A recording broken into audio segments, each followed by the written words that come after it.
အားလုံးပဲမင်္ဂလာပါရှင်တချင်းလေးတစ်ပုတ်ဆိုပြချင်ပါတယ်တချင်းလေးကတော့ကျမတို့နေပြီးတော့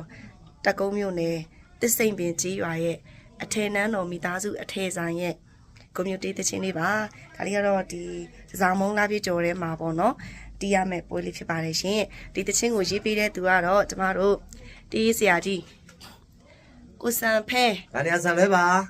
နာမည်ပြောင်းလိုက်တော့မယ် ဘယ်လိုပြောင်းမှာ ကိုစံမဲလို့ အဲ့ဒါမဲပြီးလား ပရနာကိုစံဖဲရေးထားတဲ့တခြင်းလေးဖြစ်ပါတယ်ရှင်ဟုတ်ကဲ့နော်မစ်စင်ကတော့ကျမရဲ့အကိုကြီးလား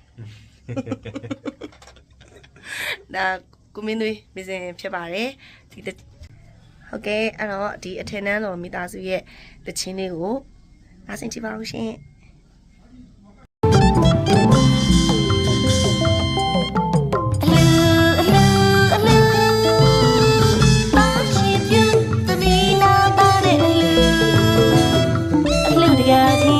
ချစ်တဲ့ရဲ့